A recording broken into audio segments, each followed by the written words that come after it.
Hello and welcome to this final tutorial in this series, which takes a look at how to get 3 or 4 microbits to report data that they are sensing to one central microbit. Let's get straight into it. So here I have my other microbit. Now this microbit will need some new code, so I'm going to create a new project. This one will be multiple sensors, and instead of sensing, this will be the multiple sensors controller. So I'll create this program.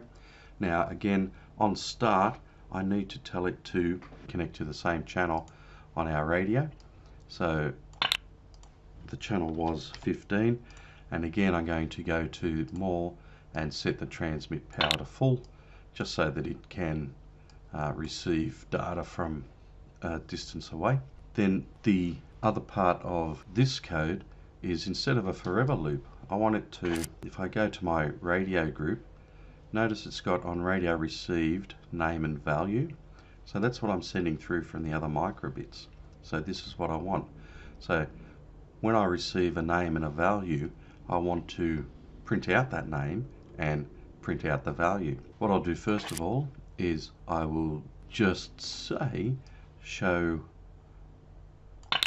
I'll choose show number and also show string. Show string can be first. The string is going to be the name because they're alphanumeric characters, and the number will be the value. This is basically all that this microbit needs. If I download this code, okay, the download's complete. Now if I go to one of my other microbits and push it off or move it, so the microbit that I moved was one called line, and 1544 was the value that it sent through. So this time it's the microbit called SB, and I think it was 116 was the value sent through. SB 564.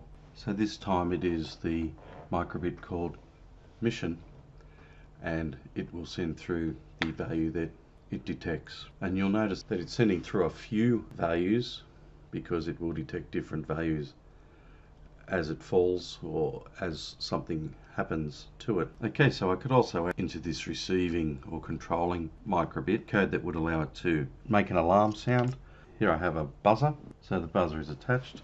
Now I could add to my code by saying that when I receive a name and a value, the first thing that I want to happen is for a tone to be played. Let's just choose a reverse scale, and if I download this, so now that I've got a buzzer attached,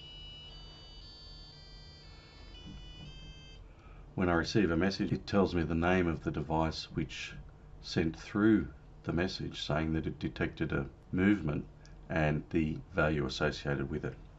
Now I have a seismograph which will alert me with a sound, and it will detect movement from different locations within a room.